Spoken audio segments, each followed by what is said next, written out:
चलो, अब आ रही है मेरी आवाज? Hello hello, am I audible now? Good afternoon Apurva, good afternoon Bhavya, Aryan, अब आवाज आ रही है मेरी?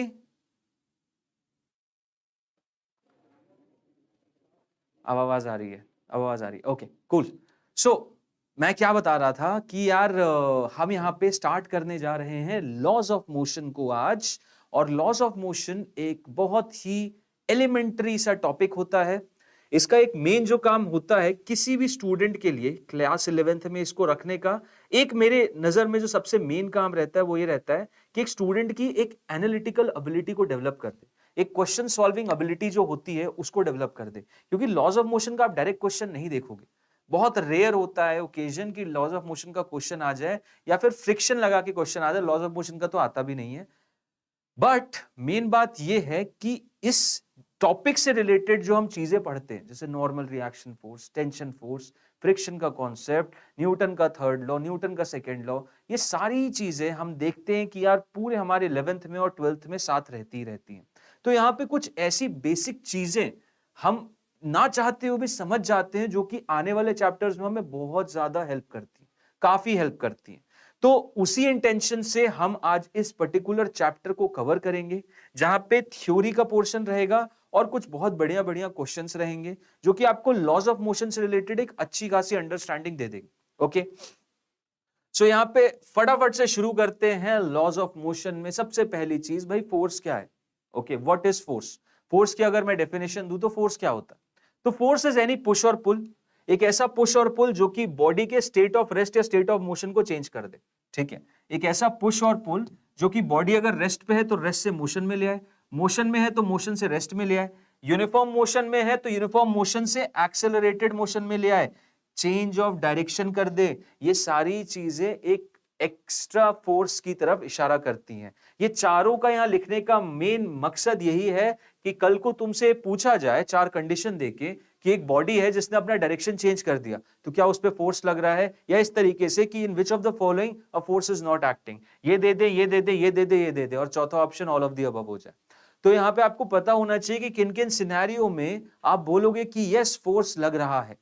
सो फोर्स यहां पे तब भी लगता है अगर एक बॉडी रेस्ट से मोशन में आ जाए, मोशन में है तो उसको रेस्ट में ले आओ तो भी लगता है, यूनिफॉर्म मोशन से एक्सेलरेटेड मोशन में हो जाए, मतलब कि सीधे सीधे चल रही थी वो एक कांस्टेंट वेलोसिटी के साथ 4 मीटर पर सेकेंड से, और अचानक से इसकी स्पीड को तुमने बढ़ा दिया, इसकी स्पीड को बढ़ा के तुमने कितना कर दिया भाई, 8 कर दिया। अब 8 कर दिया है तो ये एक्सेलरेट हुई तो कोई फोर्स होगा। तो बॉडी मोशन में अभी भी है लेकिन पहले से ज्यादा गति से चल रही है तो एक्सेलरेशन होगा, यानी कि यहां पे फोर्स लगा है। और चेंज ऑफ डायरेक्शन हो, मैग्नीट्यूड सेम हो, 4 मीटर पर सेकेंड से ही घूम रही हो लेकिन चक्कर मार रही हो, मान लो सर्कल में घूम रही है तो सर्कल में घूमेगी तो भाई फोर्स होगा। ठीक, तो फोर्स के कुछ केसेस है कि पुश और पुल ये सब सिनेरियो करेगा तब जाके वो फोर्स कहलाएगा। ओके, ये एक वेक्टर क्वांटिटी होती है। एज ऑब्वियस वेक्टर क्वांटिटी के बारे में हम काफी डिटेल्ड एनालिसिस कर चुके हैं कि इसमें एक मैग्नीट्यूड तो होगा ही होगा, साथ ही साथ एक डायरेक्शन भी होगा। ओके, बढ़िया। अब फोर्सेस को बेसिकली दो वेरिएंट में आप यहां बांट सकते हो। पुराने केस में जाओगे तो फोर्सेस को हमने 4 वेरिएंट में बांटा था। कौन से 4 वेरिएंट भाई? फोर्सेस मेरे सर आपकी ग्रेविटेशनल फोर्स था, वीक न्यूक्लियर, स्ट्रॉन्ग न्यूक्लियर, और साथ ही साथ आपका इलेक्ट्रोमैग्नेटिक।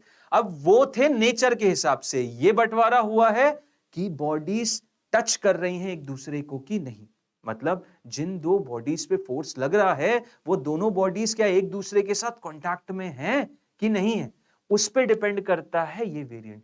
तो यहां पे दो भाग ऐसे बनते हैं, एक बनता है कांटेक्ट फोर्स का भाग, दूसरा बनता है नॉन कांटेक्ट फोर्स का भाग, और ये दोनों ही नाम से ही समझ में आ रहे होंगे, इसमें ज्यादा हमें डिटेल्ड में जाने की जरूरत नहीं है। एग्जांपल्स हालांकि देखना बनता है। नॉर्मल फोर्स जिसके बारे में हम अभी बात करेंगे, frictional force, spring force, air resistance, tension, ये सारे वही कांटेक्ट फोर्सेस है। नॉन कांटेक्ट में जाए ग्रेविटेशनल, इलेक्ट्रोस्टैटिक, मैग्नेटिक फोर्स, ये सब किसके एग्जांपल हैं? इवन न्यूक्लियर फोर्सेस की बात करो तो ये सब किसके एग्जांपल हैं? ये सब आपके एग्जाम्पल्स हैं नॉन कॉन्टैक्ट फोर्सेस की वजह से। यहां पे कॉन्टैक्ट की कोई आवश्यकता नहीं होती। और ये जितने भी नॉन कॉन्टैक्ट फोर्सेस है ना, इनमें आप देखोगे एक फील्ड थ्योरी का कॉन्सेप्ट रहेगा। जितने भी नॉन कॉन्टैक्ट फोर्सेस होते हैं वहां पे एक फील्ड एग्जिस्टेंस आप हमेशा देखोगे, एक फील्ड एग्जिस्टेंस रहेगा ही रहेगा। आप जिस केस की बात करो, एक फील्ड एग्जिस्टेंस रहेगा। जैसे कि मैं ग्रेविटेशनल की बात करूं तो यहाँ ग्रेविटेशनल एक फील्ड रहेगी, इस केस में एक इलेक्ट्रोस्टैटिक फील्ड रहेगी, इस केस में एक मैग्नेटिक फील्ड रहेगी around the object. Sanskriti, good evening, how are you, क्या हाल है? सो मेन पॉइंट ये है कि जितने भी नॉन कॉन्टैक्ट फोर्सेस आप इंडिविजुअली देखते जाओ, ग्रेविटेशन नामक चैप्टर में हम ग्रेविटेशनल फील्ड की बात करेंगे। अभी क्लास 12th में चल रहा है इलेक्ट्रोस्टैटिक, वहां पे हमने इलेक्ट्रोस्टैटिक फील्ड की बात की है। थोड़े दिनों में क्लास 12th में चालू हो जाएगा मूविंग चार्जेस मैग्नेटिज्म, वहां पे हम मैग्नेटिक फील्ड की बात करेंगे। तो जितने भी नॉन कॉन्टैक्ट फोर्सेज है ना, वहां पे इस फील्ड थ्योरी का कॉन्सेप्ट आएगा ही आएगा, ये श्योर शॉर्ट बात है, वो आना ही है। ठीक, तो ये चीज आप अपने बैक ऑफ द माइंड में हमेशा स्टोर रखना कि नॉन कॉन्टैक्ट फोर्सेज में फील्ड थ्योरी का एलिमेंट रहता है। ठीक है, ओके। अब आते हैं न्यूटन के पहले लॉ पे, न्यूटन का पहला लॉ। तो न्यूटन का पहला लॉ सिंपल सी एक चीज बोलता है कि यार मैं अगर रेस्ट में हूं तो मैं रेस्ट में रहूंगा, मैं अगर मोशन में हूं तो मैं मोशन में रहूंगा। मतलब मेरी जो स्थिति है, मेरी जो स्थिति है, मैं उस स्थिति में रहूंगा। मेरी स्थिति को मैं बिल्कुल नहीं बदलना चाहता। जैसे कि मैं सो रहा हूं तो मैं सोना चाहता हूं, मैं बैठा हूं तो मैं बैठे रहना चाहता हूं। मतलब न्यूटन का फर्स्ट लॉ ये बोलता है कि every body tries to maintain its state of rest और its state of motion। वो रेस्ट पे है तो रेस्ट पे ही रहेगा, मोशन में है तो मोशन में ही रहेगा, उसे कोई चेंज नहीं करेगा। अच्छा, अब यहां पे एक क्वांटिटी का फिर जिक्र हो जाता है कि भाई आप बोल रहे हो कि every body tends to remain in state of rest और मोशन, तो वो उसके अंदर से ऐसी कौन सी क्वालिटी है जो कि उसे बोलता है कि भाई अगर तू रेस्ट पे है तो रेस्ट पे रहे, मोशन में है तो मोशन में रहे। ये क्या है, ये कौन सी चीज है जो कि करवाती है कि एक बॉडी को बोलती है भाई तुम यहां हो यहीं रहो, या तुम यहां हो वहीं रहो? ये कौन सी चीज है? इस एनर्जी, इस पर्टिकुलर क्वांटिटी को बोला गया इनर्शिया। समझ रहे हो? मतलब न्यूटन फर्स्ट लॉ से एक इनर्शिया का कॉन्सेप्ट डेवलप हुआ कि अगर न्यूटन का पहला लॉ ये बोल के चला गया कि यार अगर कोई बॉडी रेस्ट में है रेस्ट में रहेगी, मोशन में रहेगी, और वो हिलेगी नहीं जब तक कि एक एक्सटर्नल पुश या पुट लगाओ, तो वो कौन सी ऐसी चीज है जो कि इन लोगों को बोल रही है, इस लिविंग या नॉन लिविंग ऑब्जेक्ट को, कि भाई तू रेस्ट पे रहे, या तू मोशन में रहे। ये डिजिटल स्क्रीन तुम देख रहे हो, मेरे सामने कैमरा लगा है, दैट्स नॉट मूविंग, वो अपनी जगह पे स्थिर है। और वो स्थिर है तो वो कौन सी ऐसी चीज है जो कि इनको बोल रही है भाई तुम जहां हो वहीं के वहीं रहो? That particular thing is known as inertia. ठीक है, इनर्शिया। तो न्यूटन का first law, law of inertia भी कहलाता है। इनर्शिया वो एक ऐसी क्वांटिटी होती है जो कि उन चीजों को बोलती है कि यार तुम जिस स्थिति में हो उसी स्थिति में रहो। अब इनर्शिया भी बेसिकली तीन चीजों की होती है, तीन तरीकों से होती है। एक इनर्शिया रेस्ट के साथ एसोसिएटेड रहता है, एक इनर्शिया मोशन के साथ होता है, एक इनर्शिया डायरेक्शन के साथ होता है। अब इनर्शिया, रेस्ट, मोशन, डायरेक्शन का क्या अर्थ है? अर्थ यही है कि बॉडी अगर रेस्ट में है, बॉडी अगर रेस्ट में है तो वो रेस्ट में रहना चाहती है, न्यूटन फर्स्ट लॉ, बिल्कुल, जब तक कोई उसे आके धक्का नहीं मारेगा वो बिल्कुल नहीं गिरेगी, बिल्कुल सही बात। तो वो कौन सी क्वांटिटी कहलाएगी जो कि उसे रेस्ट में रहने के लिए कंपेल कर रही है? उसको बोलेंगे हम इनर्शिया ऑफ रेस्ट। ओके, अगर बॉडी मान लो चल रही है, बॉडी मूव कर रही है, डीप स्पेस में तुमने एक बॉडी को फेंक दिया, डीप स्पेस में बॉडी को फेंक दिया। अब डीप स्पेस में बॉडी को फेंक दिया है तुमने, वो मूव करती जा रही है विदाउट एनी ग्रेविटेशनल इन्फ्लुएंस। देखो अर्थ वर्थ पे देखोगे तुम तो एक्सेलरेशन ड्यू टू ग्रेविटी लगेगी, या फिर कोई एक्स्ट्रा पुश या पुल या एयर रेजिस्टेंस लगेगा। मान लो डीप स्पेस में, बाहर स्पेस में जाके किसी का भी इन्फ्लुएंस नहीं है, वहां तुमने बॉडी को फेंक दिया, तो बॉडी चलती जाएगी, चलती आएगी, चलती चली जाएगी, रुकेगी ही नहीं। और इसके पास जो एबिलिटी है जिससे वो मूव कर सकती है, वो बेसिकली हो जाएगा इनर्शिया ऑफ मोशन। ठीक है, और इनर्शिया ऑफ डायरेक्शन का सेंस ये है कि यार मैं सीधे चल रहा हूं तो मैं सीधा ही चलता रहूंगा, मैं बिल्कुल भी अपना डायरेक्शन टेढ़ा नहीं करूंगा। ठीक है, क्योंकि डायरेक्शन टेढ़ा करना मतलब मेरी वेलोसिटी का डायरेक्शन बदल देना। वेलोसिटी का डायरेक्शन बदलते ही एक्सेलरेशन हो जाता है, क्योंकि एक्सेलरेशन क्या होता है? एक्सेलरेशन होता है डीवी अपॉन dt। अब इसका मतलब यही थोड़ी मात्र कि वेलोसिटी का मैग्नीट्यूड चेंज करो, डायरेक्शन भी चेंज होगा तो भी एक्सेलरेशन हो जाएगा। बस डायरेक्शन ही चेंज कर दोगे तो भी एक्सेलरेशन हो जाएगा, एक्सेलरेशन हुआ तो फोर्स हो ही जाएगा। और मुझे यही चीज नहीं करवानी, मुझे एक्सेलरेशन नहीं देना बॉडी को, मैं चाहता हूं उसकी वेलोसिटी वेक्टर के साथ सेम रहे। ठीक है, तो रेस्ट में रहेगा, कांस्टेंट वेलोसिटी चल रहा है, कांस्टेंट वेलोसिटी चलेगा। डायरेक्शन में है तो डायरेक्शन भी चेंज नहीं होगा। इस तीनों चीजों को समझने का एक सबसे बेस्ट तरीका होता है, एक बस का केस ले लो, एक बस का सिनेरियो ले लो, बस में खड़े हो जाओ और इमेजिन करो बस में क्या होता है, पूरे तीनों इनर्शिया समझ जाओगे। बस में जैसे कि मान लो एक बस है, बस स्टॉप पे आई, तुम यहां पे रुके हुए थे, ये बस स्टॉप है। ओके, बस स्टॉप पे तुम चढ़ गए, इसके अंदर तुम चढ़ गए, ओके भाई चढ़ गया मैं। उसके बाद क्या हुआ है, बस अचानक से आगे बढ़ी तो तुम क्या होते, पीछे की तरफ गिरते हो। तुम्हारा शरीर ऊपरी भाग, तुम्हारा अपर बॉडी पीछे जाता है, बाकी तुम्हारे पांव आगे की तरफ जाते हैं, क्योंकि पांव इसके साथ कनेक्टेड है। बट तुम्हारी ऊपर की बॉडी क्या बोलती है, भाई मैं इनर्शिया ऑफ रेस्ट में रहना चाहता हूं, मुझे क्यों आगे लेके जा रहे हो, तो वो वहीं की वहीं रह जाती, पूरी बॉडी आगे चली जाती है, नीचे वाला पार्ट, तो इसलिए तुम पीछे की तरफ गिरते हो। तो पीछे गिरने का रीजन क्या है, इनर्शिया ऑफ रेस्ट। पीछे गिरने का रीजन क्या है, इनर्शिया ऑफ रेस्ट। ठीक है, उसके बाद चलती हुई बस, चलती हुई बस, बस यहाँ पे चल रही है, बस यहाँ पे चल रही है, ओके, बस यहाँ पे चल रही है, it is moving with a constant velocity. कुछ समय के बाद होता है ना, बस अपना 40-50 किलोमीटर प्रति घंटे की नॉर्मल स्पीड एक्वायर कर लेती है, तो बस यहाँ पे चल रही है, और बस चलते ही बस ने क्या किया, रोक दिया अपने आप को। सामने एक कोई बूढ़ी अम्मा से दिखी, बस ने रोक दिया, बस ने रोक दिया, तो बस पे पीछे की तरफ एक्सेलरेशन होगा, ब्रेक दबेंगे, ब्रेक दबने से क्या होगा, बस रुकेगी, बस रुकेगी तो तुम्हारे पांव रुक जाएंगे, लेकिन तुम्हारी ऊपर की बॉडी बोलेगी भाई मैं तो आगे जाना चाह रही हूं, और क्यों जाना चाह रही हूं, इनर्शिया ऑफ मोशन की वजह से, तो तुम्हारी बॉडी आगे की तरफ फॉल कर जाएगी। ये केस होता है बेसिकली इनर्शिया ऑफ मोशन का। इससे रिलेटेड एक बहुत मजे की बात बताता हूं। देखो तुम लोगों ने देखा होगा, जब भी ट्रेन से लोग उतरते हैं, जब भी ट्रेन से लोग उतरते हैं, उनके कभी एक पर्टिकुलर तरीके को नोटिस किया है तुमने? मतलब ट्रेन से जब उतरता आदमी या चलती हुई बस से उतरता है, इसीलिए बोलते हैं हर किसी को नहीं उतरना चाहिए वरना धड़ाम से गिरोगे। उनका एक पर्टिकुलर स्ट्रैटेजी तुम लोगों को नोटिस करना चाहिए कि बंदा अगर मान लो उतर रहा है ना, और गाड़ी अगर आगे की तरफ चल रही है, तो उतरते हुए आगे की तरफ भागता हुआ उतरता है। मतलब जैसे कि मान लो मैं उतरा और गाड़ी आगे चल रही थी, तो मेरे पांव आगे जाएंगे और मैं ऐसे भागते हुए उतरूंगा। उसका रीजन मात्र इतना है कि यार मेरी जो अपर बॉडी है ना, मेरी जो अपर बॉडी है उसके पास एक वेलोसिटी है, तो मैं बस से जैसी चलती बस से उतरूंगा, मेरी पूरी बॉडी के पास वेलोसिटी है। अब मेरे पांव जमीन पे कांटेक्ट में आ जाएंगे, वो रेस्ट में आ जाएंगे, लेकिन मेरी बॉडी आगे भगती रहेगी इनर्शिया ऑफ मोशन की वजह से, और इसीलिए मैं धड़ाम से गिरूंगा आगे की तरफ। क्लियर है? तो इसीलिए चलती हुई बस से उतरने का भी एक तरीका है, तुम लोग ट्राई कर सकते हो, लेकिन बस या गाड़ी की स्पीड धीमी हो तब। प्लीज गिर जाओ तो मेरे को मत बोलना कि हमने YouTube से सीखा था, बट मैं बता रहा हूं तुम्हें तरीका, अगर सही अप्लाई करोगे तो बड़े आसानी से इस पर्टिकुलर चीज को कर सकते हो। तो ये इनर्शिया ऑफ मोशन है। ये क्या है? This is basically inertia of motion. साथ ही साथ इनर्शिया ऑफ डायरेक्शन समझने का तरीका यह है कि तुम लोग कार में बैठे हो, कार में, बस में, जब भी हो, बस वाले ने सडनली टर्न ले लिया, तो मान लो बस वाला इधर टर्न लेता है, तो हम देखते हैं हम बाहर की तरफ जा रहे हैं, हम दूसरी तरफ गिरते हैं। बस ने इधर टर्न ले लिया तो हम इधर गिरते हैं। होता है कि नहीं होता? सभी के साथ होता है।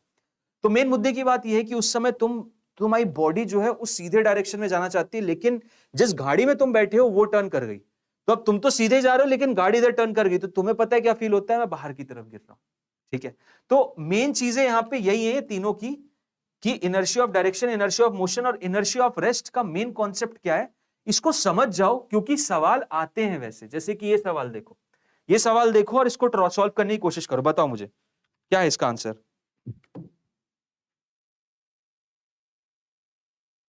Down a running bus falls forward because of, क्या होगा इसका आंसर? सोचो सोचो, क्या हो सकता है इसका answer? Due to inertia of rest, road is left behind and the man reaches forward. Due to inertia of motion, upper part of the body continues to be in motion in the forward direction while feet come to rest as soon as they touch the road. So option number C, he leans forward as a matter of habit. आदत से मजबूर है वो. Of the combined effect as a matter of habit, factors stated in A, B and C. D तो कतई नहीं लग रहा. बिल्कुल सही बोला यार आप लोगों ने. Option number B is the correct answer over here. यही होता है कि चलती हुई बस से जब भी मैं नीचे उतरूंगा, तो इस बस के पास वेलोसिटी है, मेरे पास एक वेलोसिटी, और जमीन यहाँ पे इसके पास तो वेलोसिटी 0 है. तो जैसे ही मैं उतरूंगा क्या होगा, मेरे पांव रेस्ट में आ जाएंगे, लेकिन मेरी अपर बॉडी जो है उसके पास एक वेलोसिटी एज इट इज रहेगी, मैं धड़ाम से आगे गिर जाऊंगा. तो man getting down a running bus falls forward, not backward, falls forward because due to inertia of motion. ठीक है, upper part of the body continued to be in motion in the forward direction while feet came to rest as soon as it touches the road. Simple सी चीज. ठीक है, अब आते हैं second law के प्रति. सेकेंड लॉ क्या है? सेकेंड लॉ ऑफ मोशन क्या है? तो second law of motion basically define करता है दो क्वांटिटीज को. एक तो लीनियर मोमेंटम को, कि लीनियर मोमेंटम किसी भी बॉडी का क्या होता है, मास टाइम्स वेलोसिटी, और दूसरा डिफाइन करता है फोर्स को, कि जो उसने फर्स्ट लॉ में बोला कि भाई कोई भी बॉडी रेस्ट या मोशन में तब तक रहेगी जब तक एक एक्सटर्नल पुश या पुल ना दो, और एक्सटर्नल पुश या पुल को उसने नाम दिया फोर्स का. तो दूसरी क्वांटिटी जो उसने डिफाइन करवाई वो थी फोर्स. पहली तो उसने की मोमेंटम, और मोमेंटम इसलिए की क्योंकि फोर्स को वो मोमेंटम की हेल्प से डिफाइन करता कि भाई जो एफ वेक्टर होगा that is going to be dp upon dt. Rate of change of momentum with respect, मतलब rate of change of momentum, simple. तो p का differentiation with respect to time basically क्या देता है, फोर्स। और जो direction momentum के change का रहता है टाइम के साथ, वही डायरेक्शन फोर्स का भी होता है, वही डायरेक्शन फोर्स का भी होता है। ठीक है, क्लियर, ओके। अब यहां पे इसको और आगे बढ़ाएंगे, तो बेसिकली मैं क्या करूंगा, मोमेंटम को मास टाइम्स वेलोसिटी लिख दूंगा। यहां पे प्रोडक्ट रूल लगाऊंगा तो एक बार v बाहर आ जाएगा dm बाई dt, एक बार m बाहर आ जाएगा dv बाई dt। तो जो फोर्स होता है बेसिकली ये होता है, जो फोर्स होता है बेसिकली ये होता है। क्लियर है, this is basically the value of force. यहां पर ये v into D M by D T का सिनेरियो तब होता है जब तुम टाइम के साथ मास को रिलीज करते जाओ, और टाइम के साथ मास को अगर रिलीज करते जाओगे तो बेसिकली तुम्हारा एक्सेलरेशन बढ़ जाता है। समझ रहे हो बात को? इस चीज पे थोड़ा सा मैं बात करना चाहूंगा। अभी के लिए फॉर द टाइम बिंग ये अज्यूम करो नॉर्मल केसेस में ये चीज जीरो रहती है, ये चीज जीरो रहती है, तो एफ की वैल्यू कितनी हो जाती है, एफ की वैल्यू हो जाती है एम डीवी अपॉन dt, और dv अपॉन dt क्या होता है, मास इनटू एक्सेलरेशन। तो फोर्स की वैल्यू कितनी आ गई, मास इनटू एक्सेलरेशन। पूरा चैप्टर इसी पे बेस्ड है, इस पर्टिकुलर इक्वेशन पे। अल्टीमेटली केसेस को यहां वहां घुमा फिरा के लाके तुम्हें इसी से इक्वेट करना, आंसर आ जाएगा। अब बात करते हैं इस सिनेरियो पे, जबकि dm बाई dt हो रहा है, जबकि मान लेते हैं कुछ dm बाई dt हो रहा है। तो दो केस लेता हूं यहां पे मैं, दो केस लेता हूं मैं यहां पे, कि mass is increasing, mass is increasing with time, और अगर मास इंक्रीज होगा टाइम के साथ तो dm अपॉन dt क्या हो जाएगा, ये पॉजिटिव आएगा। क्लियर। और दूसरा केस लूंगा मैं, दूसरा केस लूंगा मैं, mass is reducing with time, mass is reducing with time. ठीक है, एक केस में dm बाई dt पॉजिटिव रहेगा, मतलब मास इंक्रीज कर रहा है। देखना मजा आएगा तुम लोगों को, ये केस समझने में बहुत आनंद आ जाएगा। ठीक है, यहां पे dm बाई dt क्या हो रहा है, यहां पे dm बाई dt नेगेटिव होगा क्योंकि मास घट रहा है। ओके, मास घटेगा तो dm बाई dt नेगेटिव, मास बढ़ेगा तो dm बाई dt पॉजिटिव। ये बिल्कुल कॉन्सेप्ट है, प्योर कॉन्सेप्ट है, बस प्योर कॉन्सेप्ट है। तुम्हें पूरा आइडिया आ जाएगा कि रॉकेट प्रोपल्शन में क्या होता है, या किसी पे बॉडी पे मास बढ़ा रहे हो तो उससे क्या होगा, क्योंकि इससे रिलेटेड सवाल आ सकता है। ये रॉकेट प्रोपल्शन की डिटेलिंग में नहीं जा रहे बस इससे, लेकिन ये समझ रहे हैं कि इन दोनों से होता क्या है। नॉर्मली तुम लोगों ने देखा होगा कि जब भी रॉकेट प्रोपेल करते हैं, रॉकेट को ऊपर भेजते हैं, उनके जो फ्यूल इंजन रहते हैं जिसमें फ्यूल भरा रहता है, उनका पूरा फ्यूल जब खत्म हो जाता है तो वो बाहर की तरफ छूट जाते हैं, तो मास रिलीज होता है, तो बोलते हैं एक एक्स्ट्रा पुश मिल रहा है। पुश क्यों मिल रहा है वही बता रहा हूं। तो ये देखो, ये रिलेशन तुम देख सकते हो कि F is equal to V D M by D T plus M D V by D T, right, बिल्कुल सही बात है।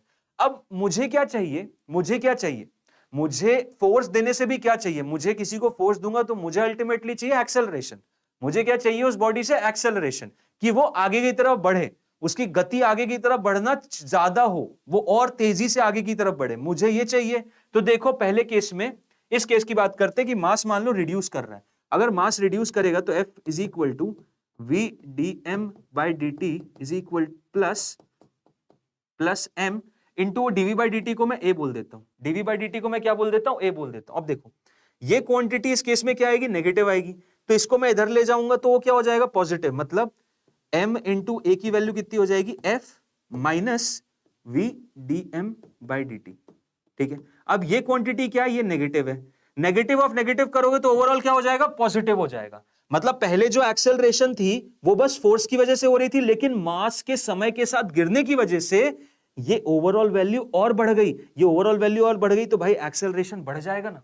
समझ रहे हो? मतलब इस केस में क्या होगा, इस केस में फाइनल रिजल्ट ये आता है कि acceleration will increase, acceleration will increase with time, acceleration बढ़ेगा, एक्सेलरेशन बढ़ जाएगा। अगर तुमने मास रिलीज कर दिया ना तो तुम्हारा एक्सेलरेशन बढ़ेगा, मतलब तुम जितनी गति से जा रहे थे, जिस स्पीड से तुम्हारी वेलोसिटी बढ़ रही थी, वो और तेज बढ़ने लग जाएगी। समझ रहे हो? ये रॉकेट प्रपल्शन में होता है। This entire scenario happens in rocket propulsion. यहां पे समय के साथ मास को, समय के साथ मास को तुम क्या करते हो भाई, रिलीज करते हो, और रिलीज करने से क्या होता है, तुम्हें एक्सेलरेशन बढ़ जाता है। अब यहां देखो इस केस में क्या हो रहा है, इस केस में क्या हो रहा है, इस केस में ऐसे मान सकते हो कि मान लो एक आपका बेसिकली जो कैरियर होते हैं, कैरियर एस्केलेटर्स होते हैं, जो ऐसे आपका सामान कैरी करते हैं, ऐसे दो व्हील्स में ऐसे आपका सामान कैरी करते हैं, इस टाइप में, क्लियर है, इस टाइप में आपका सामान कैरी करते हैं इसके ऊपर, और ये फिर ऐसे पलट जाते हैं, इस पे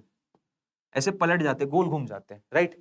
अब इसके ऊपर तुम क्या कर रहे हो, कि इसके ऊपर तुम मास को डालते जा रहे हो, ये पहले आराम से चल रहा था और मास डालते जा रहे हो, तो इसमें क्या हो रहा है, समय के साथ मास बढ़ता जा रहा है। अब समय के साथ मास बढ़ता जा रहा है तो DM by D T positive रहेगा।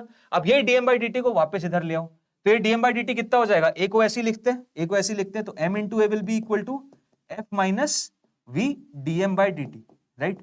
अब देखो ये तुम्हारे इस बार क्या है, पॉजिटिव है, ये पॉजिटिव है, और एफ माइनस पॉजिटिव, फोर्स कुछ लगा रहे थे तुम, और उसके साथ साथ मास को भी समय के साथ बढ़ाने लग गए उस बॉडी पे, तो मास को बढ़ाने लग गए, तो ये ओवरऑल क्वांटिटी क्या है, पॉजिटिव है, तो फोर्स में से एक क्वांटिटी घट जाएगी, मतलब ओवरऑल ये जो वैल्यू है ये एफ से भी कम हो जाएगी। इस केस में ये वैल्यू एफ से ज्यादा हो रही थी, इस केस में ये वैल्यू एफ से कम हो जाएगी, और एफ से कम हो जाएगी तो तुम्हारा ओवरऑल एक्सेलरेशन घट जाएगा।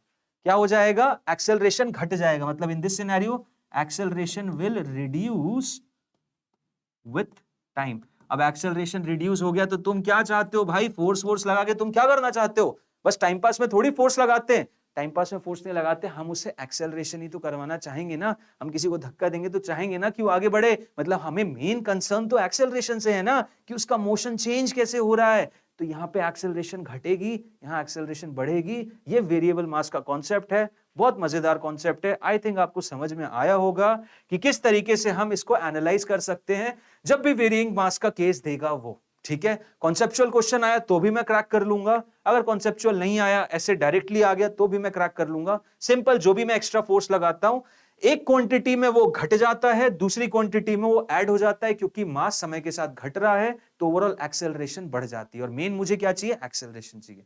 संस्कृति समझ आ गया, अपूर्व क्लियर है? यस, कन्वेयर बेल्ट वाली सिचुएशन मान लो, इसीलिए कन्वेयर बेल्ट क्या होता है, एक मोटर के साथ कनेक्टेड होता है। क्वेश्चन ये तुम इसमें पूछ सकते हैं कि कन्वेयर बेल्ट जब भी तुम जाओगे, या एस्केलेटर आजकल चलते, दिल्ली मेट्रो जाओ, कहीं भी जाओ तुम, तो इनपे यार कभी कभी ये खाली चल रहा रहता है, कभी कभी इस पे पूरी जनता बैठ जाती है। दिल्ली विल्ली आ जाओगे तुम तो शाम के टाइम जो पीक आवर्स होते हैं, सुबह तुम 9 से लेके 11 के बीच में चले जाओ, शाम को 5 से लेके 8 तक चले जाओ, हर एस्केलेटर फुल ऑन कैपेसिटी के साथ चलता रहता है। लेकिन तुमने देखा होगा एस्केलेटर की स्पीड कांस्टेंट रहती है। वो कैसे करता है, वो बेसिकली जो ये फोर्स रहता है ना, इस फोर्स को चेंज करता रहता है, क्योंकि उस पर कभी कभी मास बढ़ जाएगा और कभी कभी मास घटेगा। घटने का तो सीन होता नहीं है, बढ़ता ही जाता है, क्योंकि घटना क्या होगा, उसका मास है उतना तो ऊपर जाएगा ही जाएगा, साथ ही साथ और 100-150 लोग उस पर खड़े हो जाएंगे तो ये वैल्यू बढ़ गई, तो ओवरऑल फोर्स उसे ज्यादा लगाना पड़ेगा, क्योंकि उसे एक्सेलरेशन को कांस्टेंट रखना है।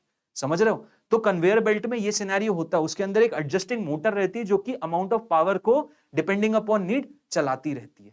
ठीक है, क्लियर है? अच्छा कॉन्सेप्ट है। ओके, सो ये हो गया मेरा Newton second law. I think बहुत तरीके से तुम लोगों ने समझ लिया है न्यूटन सेकेंड लॉ को कि क्या होता है। और अब हमें किस पे फोकस करना है भाई, हमें इस पे फोकस करना है, F इक्वल्स टू ma। पूरी कहानी किसकी है, पूरी कहानी F इक्वल्स टू ma की। ओके, पूरा चैप्टर जिस पे बेस्ड है, मैक्सिमम न्यूमेरिकल इस पे। ये बस एक कॉन्सेप्चुअल ज्ञान था जो कि आपको पता होना चाहिए, जिससे कि आपको सवाल आए कॉन्सेप्ट रिलेटेड तो आप उसको क्रैक कर सको। ठीक है, अब आगे बढ़ते हैं और इसी कहानी के बारे में कुछ और चीजें जानते हैं इससे रिलेटेड, इसके आसपास की। जैसे नेक्स्ट क्वांटिटी जो इससे आसपास की है वो है इंपल्स। क्या है वो, दैट इज इंपल्स। अब इंपल्स क्या होता है, इंपल्स बेसिकली होता है कि यार तुमने F is equal to DP by D T बोल दिया, राइट। अब बहुत जगह तुम कुछ सिनेरियोज ऐसे देखोगे जहां पे फ्रैक्शन ऑफ सेकंड में फोर्स लगा के तुम मोशन करवा रहे हो। जैसे सबसे बेस्ट एग्जांपल देता हूं, बल्ले का बॉल को मारना, छक्का मारना क्रिकेट मैच में, या फिर फुटबॉल जब खेलते हो तो किक मारना। और एक और मजे की बात बताता हूं, भागना। भागते किस वजह से, हम भागते फ्रिक्शन फोर्स की वजह से, राइट। अगर फ्रिक्शन ना होगा तो तुम भाग सकते हो क्या, बर्फ पे तुम भाग सकते हो, नहीं। और भागने में तुम जरा ध्यान दो, जब भी तुम भागते हो तुम्हारा पांव या पंजा कुछ एक या फ्रैक्शन ऑफ सेकंड के लिए जमीन के साथ कांटेक्ट में आता है, तो उस समय वो क्या करता है, उस समय वो जमीन को पीछे की तरफ धक्का देता है, जमीन तुम पे आगे की तरफ फोर्स लगाती है, और वो फोर्स कितनी देर तक लगेगा, जब तक तुम्हारा पांव जमीन के साथ कांटेक्ट में है। तो वो थोड़ी थोड़ी देर के लिए फोर्स लगा के, सोचो तुम कितनी आगे वेलोसिटी एक्वायर कर लेते हो, और तुम बहुत बड़े स्प्रिंटर रनर भी बन सकते हो। ओके, तो मेन मुद्दे की बात यहां पे ये है कि कई बार हम इन चीजों को एनालाइज करके ये समझते हैं कि यार हमको फोर्स बहुत कम समय के लिए लगाने वाली क्वांटिटी की जरूरत पड़ने लगती है, कि फोर्स बहुत ज्यादा अंतराल के नहीं लगा, कम समय के लिए लगा। जैसे चीता एक भागता है, तुमने देखा होगा उसका आगे का पांव फ्रैक्शन ऑफ सेकंड के लिए जमीन पे गया और उसको स्पीड दे गया। तो ये क्या होता है, ये फोर्सेस लगते हैं मात्र कुछ चंद सेकंड्स के लिए, कुछ चंद सेकंड्स के लिए फोर्स लगता है और वहां पे कॉन्सेप्ट आता है इंपल्स का, वहां पे कॉन्सेप्ट आता है इंपल्स का। जब कुछ चंद सेकंड, कुछ फ्रैक्शन ऑफ सेकंड्स के लिए तुमने अगर फोर्स लगाया तो उससे मोमेंटम कैसा चेंज आ गया वो समझना है हमको, ठीक है। तो ये कॉन्सेप्ट है अपना इंपल्स का कि भाई फोर्स लग रहा है, लेकिन फोर्स कितनी देर के लिए लग रहा है, मात्र कुछ चंद सेकंड के लिए, एफडीटी के लिए। तो यहां पे हम क्या, ये फोर्स इनटू टाइम से तो नहीं निकाल सकते, हम यहां पे कैलकुलस का यूज करते हैं। कैसे, ये dt उधर जाता है, dp इधर जाता है, फिर इसको इंटीग्रेट करते हैं, इसको इंटीग्रेट करते बोलते भाई फोर्स तुम लगा रहे हो बहुत ही चंद सेकंड के लिए लगा रहे हो, राइट, बहुत टाइम, कम टाइम के लिए लगा रहे हो एफडीटी, और एफडीटी बहुत कम टाइम के लिए लगा रहे हो t1 से लेके t2 तक, बिल्कुल सही बात। अब इस दौरान जब तक तुमने फोर्स लगाया, बहुत ही कम देर के लिए लगाते गए, तो यहां पे मेरा जो चेंज इन मोमेंटम होगा ना, इनिशियल मोमेंटम से फाइनल मोमेंटम, ये कितना हो जाएगा, integration F D T, basically मेरा हो जाएगा P F minus P I, जो कि मेरा चेंज इन मोमेंटम होगा, पूरा वेक्टर के साथ है, वेक्टर कहीं भी नहीं है। और इस क्वांटिटी को, ये जो तुम निकाल रहे हो, इसको बोलते हैं हम इंपल्स, ये कहलाता है इंपल्स, ठीक है। तो इन चंद सेकंड, चंद फ्रैक्शन ऑफ सेकंड्स के लिए फोर्स लगाने वाली क्वांटिटी से क्या होता है, हमारा मोमेंटम चेंज होता है, हमारे पास एक नई वेलोसिटी आ जाती है, और हमें मकसद, मतलब तो इन्हीं सब चीजों से ना यार। सोचो इस चीज को, फोर्स लगा के तुम क्या हासिल करना चाहते हो, बॉडी को मूव कराना चाहते हो, मतलब तुम बॉडी पे वेलोसिटी चाहते हो। तुम गाड़ी इतनी बड़ी खरीदते हो, डलवाते पेट्रोल हो, लेकिन चाहते क्या हो, चाहते तो यही हो ना, इधर से उधर तक चलना, उसके लिए तुम्हें क्या चाहिए, वेलोसिटी चाहिए। तो जितनी भी चीजें सब है अल्टीमेटली उस वेलोसिटी नामक चीज के लिए, कि मुझे वो मोशन क्रिएट करना है, और मोशन ही तो जानना है। तो मोशन कैसे पता चलेगा, चेंज इन मोमेंटम से, यानी इस चीज को इंटीग्रेट कर दूंगा, डेल्टा पी आएगा, और डेल्टा पी मेरा इंपल्स कहलाएगा। ऐसे फोर्सेस को इंपल्सिव फोर्स भी कहते हैं। पल्लवी जी, यस, नया चैप्टर स्टार्ट हुआ है हमारा आज से, that is NLM, Newton's laws of motion. बहुत बढ़िया चैप्टर, क्लियर है। अपूर्व, संस्कृति, एवरीवन, समझ में आ रहा है आप लोगों को इंपल्स का कॉन्सेप्ट क्या है। जहां जहां पे चंद सेकंड के लिए, बहुत कम सेकंड के लिए अगर आप देख रहे हो फोर्स का एप्लीकेशन, तो वहां पे इंपल्स लगता है। उस पर्टिकुलर फोर्स को क्या बोलते हैं, इंपल्सिव फोर्स बोलते हैं। जैसे तुम लोगों ने देखा भी होगा, है ना, तुम्हारी क्लास टीचर होगी या तुम्हारे पेरेंट्स होंगे, बोलते हैं यार कैसा इंपल्सिव बिहेवियर है। इंपल्सिव बिहेवियर मतलब क्या होता है, इंपल्सिव बिहेवियर मतलब क्या होता है कि तुमने कुछ बोला नहीं, उसमें ही चटक गया मैं, ठीक है, तुमने कुछ भी मेरे को बोल दिया, मैं तो चटके बैठा हूं, एकदम गर्म खून है मेरा, और ये चटक दिया, that is known as impulsive. Impulsive मतलब बहुत कम सेकंड में एक बहुत रिएक्टिव हो जाना, okay. So that is impulse and that is impulsive. अब इससे रिलेटेड सवाल अगर कैलकुलस के माध्यम से आया तो भाई तुम इंटीग्रेट करके आंसर निकालोगे, और दूसरा तरीका क्या होता है, ग्राफ के थ्रू। दूसरा तरीका होता है कि तुम्हें फोर्स और टाइम का ग्राफ दे देंगे। तो इंटीग्रेशन एफ डी टी क्या होता है, integration F D T basically integration Y D X है। तो ये हो जाता है area the graph is making, area of graph with respect to time axis. Time axis के साथ जो एरिया ऑफ ग्राफ होता है, that is known as integration F D T. Integration F D T क्या होता है, area of graph with time axis. समझ रहे हो बात को, क्लियर है। तो ये अप्रोच रहती है बॉस, ये अप्रोच रहती है किसकी, क्या निकालने की, इंपल्स निकालने की। जैसा कि आप यहां पे देख सकते हो, एफ और टी का जो ग्राफ है कुछ इस तरीके से वेरी कर रहा है, यहां गया, फिर यहां से यहां गया। अब यहां से यहां तक जो एरिया रहेगा वो पॉजिटिव हो जाएगा, this is going to be positive area, और यहां से यहां तक जो एरिया रहेगा that is going to be negative area. Area properly आप पॉजिटिव नेगेटिव में लोगे, क्योंकि आप इसके थ्रू क्या निकाल रहे हो, इसके थ्रू मैं इंपल्स निकाल रहा हूं, और इंपल्स बेसिकली एक वेक्टर क्वांटिटी है। इंपल्स स्केलर क्वांटिटी थोड़ी है, इंपल्स एक वेक्टर क्वांटिटी है भाई। Impulse is a vector quantity जिसका डायरेक्शन होता है डेल्टा पी के बराबर, डेल्टा पी के बराबर। क्लियर है, आई थिंक सबको क्लियर है, कोई दिक्कत नहीं है। तो आओ आओ आओ क्वेश्चन करा जाए, एक सवाल सॉल्व करके देखते हैं आप लोग कितने क्लास में हो कि नहीं। एवरीवन, आई वुड लाइक आप सभी इस सवाल में इंटरैक्ट हो and just give me the answer, क्या आ रहा है, देखते हैं क्या आंसर है। 10 किलो का ब्लॉक है, इनिशियल वेलोसिटी 10 है, चला 10 से, क्या बात है, बहुत 10 है यार इसमें। Across a horizontal surface and comes to rest, it takes the block 2 seconds to stop, the stopping force acting on the block is about, how much is the stopping force. सोचो सोचो सोचो, कितना होगा यहां पे stopping force, what do you think, कितना है answer यहां पे।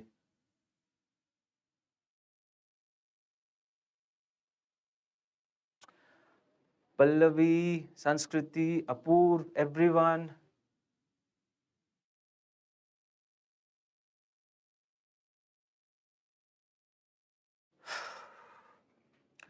This is a 10 kg block,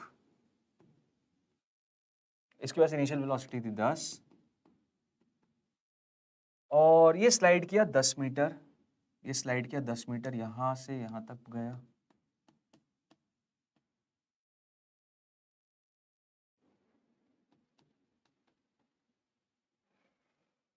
rest पे आ गया। भाई ब्लॉक को 2 सेकेंड लगे रुकने में, मतलब यहां से यहां तक जाने में ब्लॉक को कितना टाइम लग रहा है?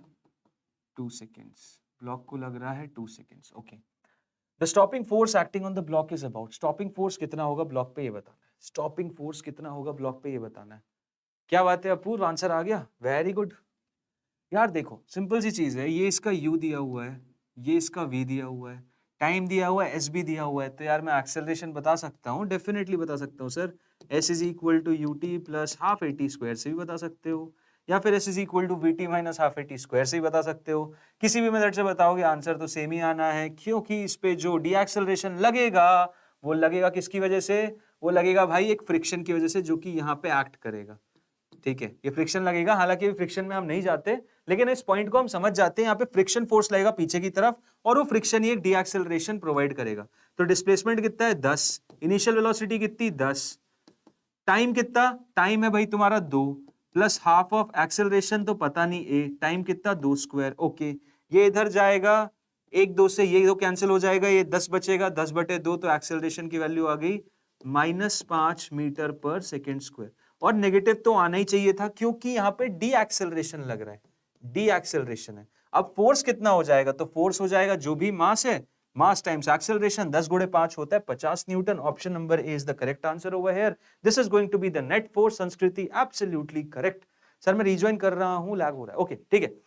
So the point over here is कि यार यहाँ पे सिंपल सा कॉन्सेप्ट था, F इक्वल्स टू ma की वैल्यू निकालनी थी, F is equal to ma की वैल्यू निकालनी थी, और a तुम्हें निकालना था यहाँ पे इस कंडीशन को देख के, इक्वेशन ऑफ मोशन लगा के, जिससे तुम एक्सेलरेशन निकालते और फिर force is equal to m into a हो जाता। ओके सर, बढ़िया।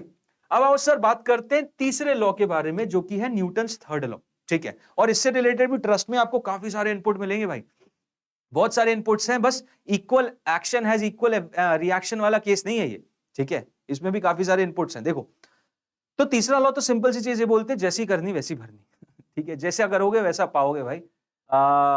इसी लॉ को देख के लोगों ने ये भी बोला कि karma karma is a you know what, and the world repays you how you treat others. Simple सी चीज, स्वर्ग और नर्क यही है। ये सब कहां से कॉन्सेप्ट आए? सोचो जरा। ये सब जो हमारे माँ बाप, हमारे दोस्त यार, हमारे भाई बंधु बोलते रहते हैं कि भाई कर्मा ये है, कर्मा वो है, इसी जन्म में मिलेगा, स्वर्ग और नर्क यहीं पे है, ये सबका कॉन्सेप्ट न्यूटन के थर्ड लॉ से आया है। ठीक है, जैसी करनी वैसी भरनी, ये सब इसी से आया है। इसी तरह इसी की वजह से लोग डराते भी हैं एक दूसरे को। ठीक है, कि तुम कुछ गलत करोगे तो गलत मिलेगा। Okay, and the base of all these things is Newton's third law, right, which clearly states कि यार for every action there has to be an equal and opposite reaction. Okay, for every action there has to be an equal and opposite reaction. Now physics के terms में ये basically ये है कि यार magnitude same रहेगा लेकिन direction उल्टा हो जाएगा। मतलब तुमने अगर फोर्स यहां लगाया तो पलट के फोर्स यहां आएगा। क्लियर है? इसके कुछ एग्जांपल्स तो जैसे कि यहां पे देखते हैं कि अच्छा ये कुछ पॉइंटर्स है। चलो एग्जांपल यहां देखते हैं। एग्जांपल के तौर पे जैसे कि यार तुम लोगों को लगता है कि सूरज अर्थ को अपनी तरफ खींच रहा है और गोल गोल घुमा रहा है, बट अल्टीमेटली ये है कि अर्थ भी सूरज को अपनी तरफ खींच रहा है, लेकिन सन क्योंकि इतना लाख गुना बड़ा है अर्थ के कंपैरिजन में कि कुछ फर्क नहीं पड़ता। ठीक है, बट यहीं अगर जुपिटर की बात की जाए, यहां सन और अर्थ सिस्टम में, तो यही होगा कि ये बेसिकली अर्थ जो है वो सन के आसपास घूम रहा है। लेकिन एक मजे की बात बताता हूं, अगर मान लो बस जुपिटर हो, ठीक है, जुपिटर क्योंकि बहुत बड़ा है, जुपिटर हो और सन हो, तो तुम्हें पता है इसमें क्या होगा? इसमें बेसिकली वो लोग इस कॉमन सेंटर ऑफ मास के अबाउट गोल गोल घूमेंगे। मतलब जुपिटर ऐसे घूमेगा और सन बेसिकली ऐसे घूमेगा। समझ रहे हो बात को? नहीं, तुम लोग डाइजेस्ट ही नहीं करोगे इस बात को, बोलेंगे सर हम जुपिटर पे थोड़ी रहते हैं। अरे लेकिन मैं बता रहा हूं भाई, यही होगा। जितने भी तुम ट्विन स्टार सिस्टम देखते हो बाहर गैलेक्सी में, बाहर डीप स्पेस में, उनके साथ यही होता है, वो एक कॉमन सेंटर ऑफ मास के अबाउट रिवॉल्व करते हैं। क्लियर है? मतलब जुपिटर का चक्कर ऐसा होगा और सन का चक्कर ऐसा होता है। क्लियर? समझ आ रहा है? जैसा दिखता है वैसा होता नहीं है। ठीक है, अर्थ के साथ हालांकि यही होता है, क्योंकि अर्थ और सन का जो सेंटर ऑफ मास है वो सन के अंदर ही आता है, तो सन भले घूमता भी है तो पता नहीं चलता, लेकिन जुपिटर बस मात्र सिंगल सन के साथ खड़ा है ना, तो जो ये जो सन के बाहर आ जाएगा इन दोनों का सेंटर ऑफ मास, और बेसिकली वो लोग कॉमन सेंटर ऑफ मास के अबाउट घूमेंगे। बाइनरी स्टार सिस्टम, बिल्कुल वैसा कॉन्सेप्ट तुम लगा सकते हो, यस अपूर्व, परफेक्टली ट्रू। तो मेन मुद्दे की बात यह है कि ऐसा क्यों हो रहा है, ऐसा इसलिए हो रहा है क्योंकि gravitational force action reaction pair में आता है। मतलब जुपिटर को सन अपनी तरफ खींचेगा तो जुपिटर भी सन को अपनी तरफ खींचेगा, और इक्वल और ऑपोजिट फोर्स से खींचेंगे। क्लियर है? तो ये एक एग्जांपल हो गया। साथ ही साथ तुमने किसी को चाटा मारा तो तुम्हारे हाथ पे भी लगेगी, उसके गाल पे भी लगेगी। अब सोचो, चाटा जब मारते हैं तो हाथ से गाल पे क्यों मारते हैं? ठीक है, गाल से गाल पे क्यों नहीं मारते? क्योंकि हाथों की जो स्किन होती है बहुत कड़क होती है, तो मैं जितना फोर्स यहाँ पे, देखो फोर्स सेम लगेगा, ठीक है, फोर्स सेम ही लगेगा, कि तुम जितने फोर्स से मारोगे उसके गाल क्योंकि बहुत ज्यादा डेलिकेट होता है तो उसे ज्यादा इफेक्ट पड़ेगा, और तुम्हारे हाथ को बिल्कुल नहीं पड़ेगा, क्योंकि तुम यहाँ की स्किन बहुत लाइट है। कल को बोलो मैं चाटा मारना चाहता हूँ, अपने गाल से तेरे गाल को मारूंगा, तो दोनों को बहुत दिक्कत हो जाएगी और कोई ऐसा आइडिया पे फॉलो नहीं करेगा। तो मेन मुद्दे की बात यह है कि भाई कहीं भी तुम कोई फोर्स देखते हो, कहीं भी तुम कोई फोर्स देखते हो, तो उस फोर्स का एक पेयर जरूर होता है, जो कि भले तुम देख ना पाओ लेकिन होगा जरूर। कोई भी फोर्स देख लो तुम, जैसे मान लो मैं किसी को धक्का दे रहा हूं, तो तुम बोलोगे सर आपने धक्का मारा, आपकी एनर्जी गई। नहीं, उसने मेरे पे भी धक्का मारा, तो सर आप पीछे क्यों नहीं हुए? क्योंकि मेरे पे पांव पे फ्रिक्शन लग रहा था यार, इसलिए पीछे नहीं हुआ। तो रीजंस बहुत सारे हैं। रीजंस समझने के लिए अंडरस्टैंडिंग जरूरी है। थ्रू आउट चैप्टर देखोगे समझ में आ जाएगी, लेकिन मेन मुद्दे की बात है, कहीं भी फोर्स देखोगे, फोर्स हमेशा पेयर में मिलेगा। वो अलग बात है हम दूसरा पेयर शायद देख ना पाए, लेकिन होगा जरूर। ठीक है, होगा जरूर। तो यही बात है, कुछ पॉइंटर्स को देखते हैं और काफी मजेदार चीजें समझ आएंगी कि नेचर में कोई भी सिंगल आइसोलेटेड फोर्स कभी होता ही नहीं है, कोई होगा ही नहीं। सोच लो, ठीक है, मतलब एक तरफा प्यार हो सकता है लेकिन एक तरफा फोर्स नहीं हो सकता। ठीक है, एक तरफा फोर्स कभी नहीं होगा, फोर्स हमेशा पेयर में होता है। अगर कोई फोर्स देख रहे हो तो उसका ऑपोजिट पेयर होगा ही होगा, भले तुम देख पाओ ना देख पाओ, लेकिन है भाई, बिल्कुल है। जैसे अर्थ पे फोर्स लगा रहा है सन, तो सन पे भी अर्थ लगा रहा है, भले हम उसे नोटिस ना कर पाए।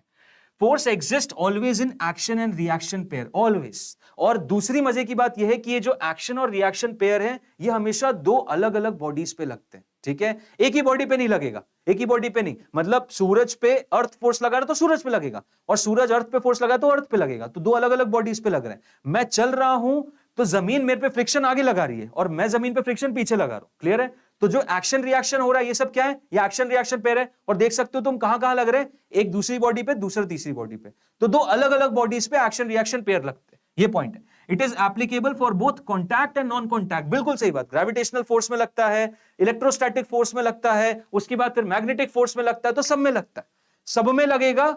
नॉन कॉन्टैक्ट फोर्सेस में भी और कॉन्टैक्ट फोर्सेस में भी। ऐसा नहीं कि भाई नॉन कॉन्टैक्ट में बोले नहीं अब मैं नहीं लग रहा, दोनों में एक्शन रिएक्शन पेयर लगेगा।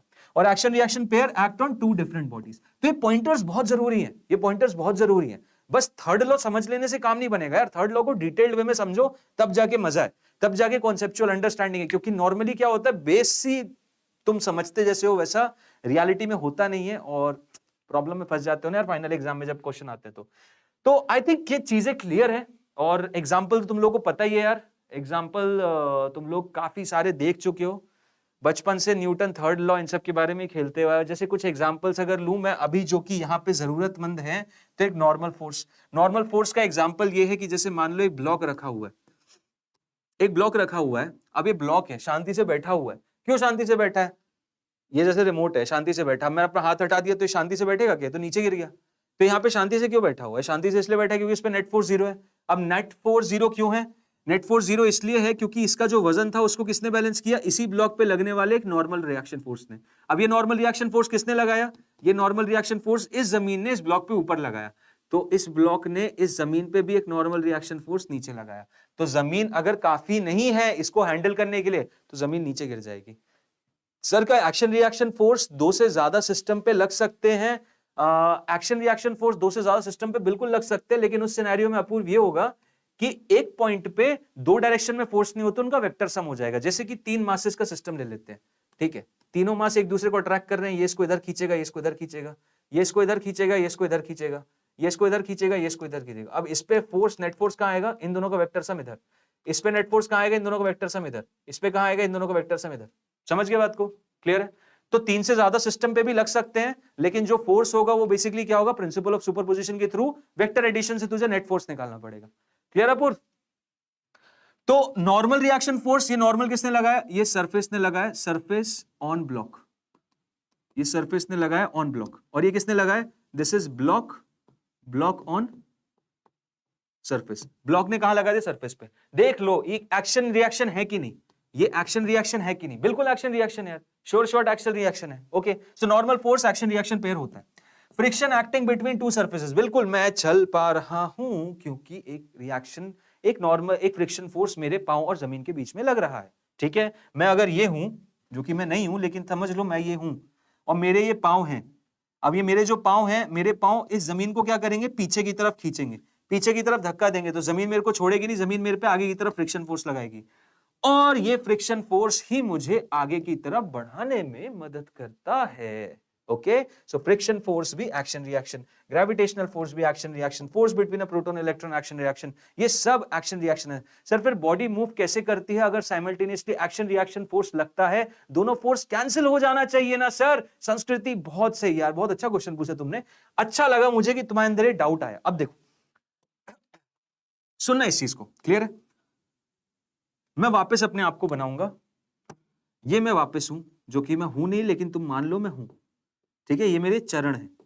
अब ये चरण मेरे क्या कर रहे हैं, ये जमीन पे, ये चरण मेरे कहां है, ये चरण मेरे जमीन पे। Okay cool.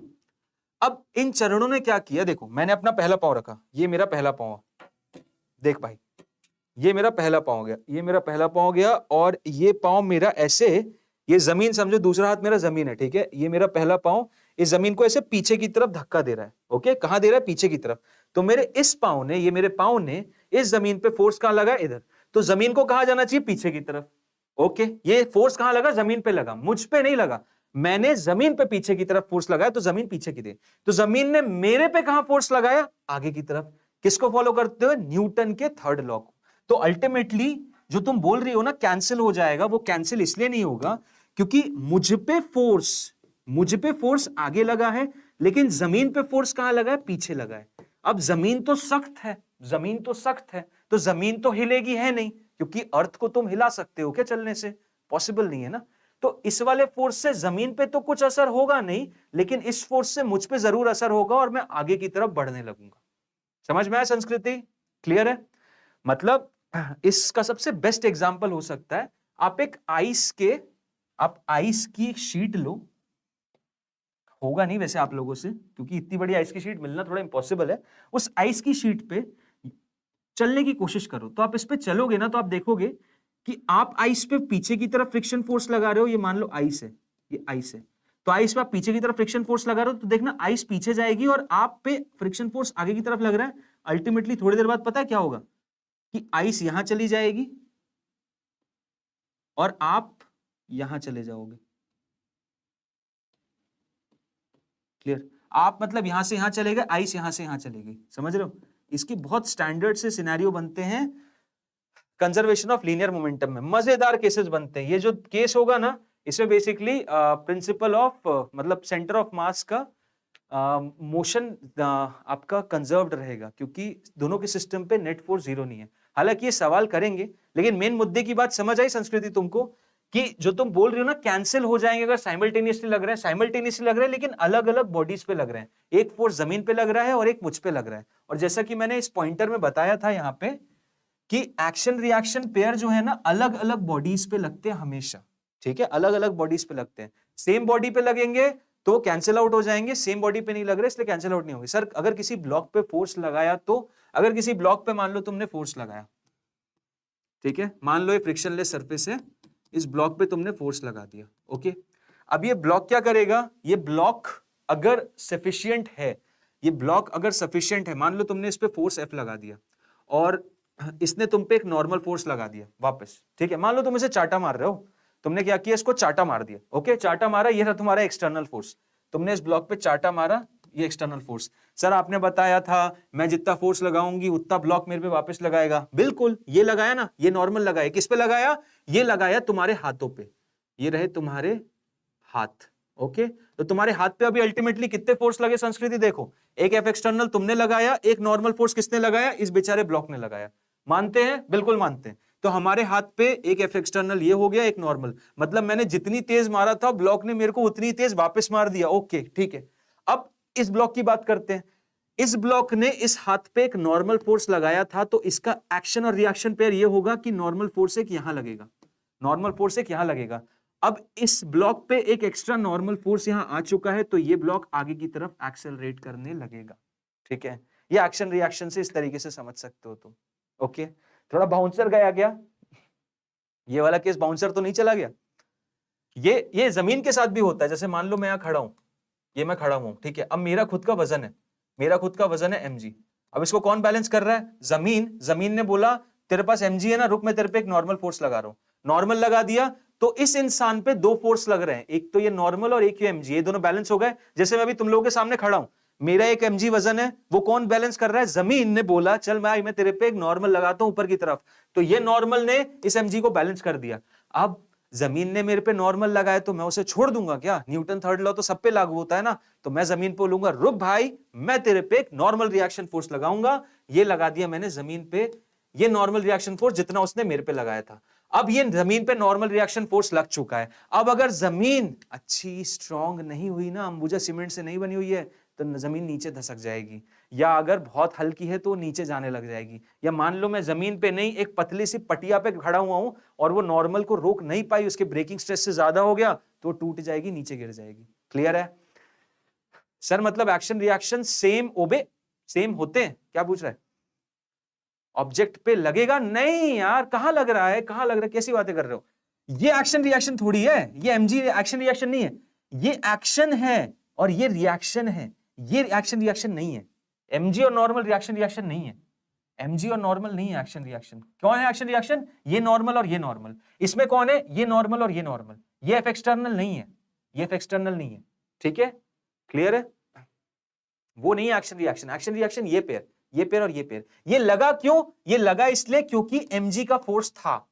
ठीक है, ये लगा इसलिए क्योंकि mg का फोर्स था, ये एक एक्सटर्नल फोर्स था ये बॉडी पे। अब ये mg बोलोगे सर mg का कहां एक्शन रिएक्शन फोर्स है, तो ये mg किसकी वजह से लग रहा था, पृथ्वी की वजह से। मानते हो ना, अगर तुम्हें पूछो कि सर ये mg का कहां एक्शन रिएक्शन पेयर है, तो ये mg किसकी वजह से लग रहा, पृथ्वी पे। तो भाई नीचे पृथ्वी बनी हुई, पृथ्वी को तुम खींच रहे हो ना mg फोर्स से, ये इसका एक्शन रिएक्शन पेयर हो गया। समझ आया क्या पूर्व, क्लियर है। अगर यही शायद कंफ्यूजन है तो ये mg का अगर एक्शन रिएक्शन पूछोगे तो mg का एक्शन रिएक्शन क्यों है, ये mg किसकी वजह से लग रहा है, mg लग रहा है अर्थ की वजह से, तो अर्थ पे ये कहां जाएगा, mg ऊपर की तरफ, तो इसका रिएक्शन अर्थ पे है। समझ आया Purv Khare bro, is it clear, yes sir समझ आ गया। एनी डाउट्स संस्कृति अपूर्व, कोई डाउट है तो बताओ, कोई प्रॉब्लम, आगे बढ़े। अब जैसे कि इस सवाल को सॉल्व करते हैं, यस सर क्लियर है, चल भाई बहुत बढ़िया, बहुत सही, ठीक है। तुम लोग यार इतने इंटरेक्शन से समझ रहे हो, that's quite good. And doubt लेके मत जाना, डाउट लेके बिल्कुल मत जाना। जो भी सवाल हो, जितने भी सवाल हो, जो भी मन में जितना भी तुच्छ से तुच्छ सा सवाल है, बिल्कुल शर्म के बिना एकदम पूछ के जाओ, कोई दिक्कत नहीं है। क्वेश्चन ये है, ब्लॉक मूव कर रहा है प्लस एक्सिस के अलोंग, डिसेलरेट कर रहा है due to friction capital F applied by the ground, the force applied by the block on the ground is, block पे फोर्स कितना लगेगा ग्राउंड की वजह से, the force applied by the block on the ground, ground पे force कितना लगेगा, ground पे फोर्स कितना लगेगा, देखो जरा ग्राउंड पे फोर्स कितना लगेगा। ठीक है, ग्राउंड पे फोर्स कितना लग रहा है, ग्राउंड पे फोर्स कितना लग रहा है,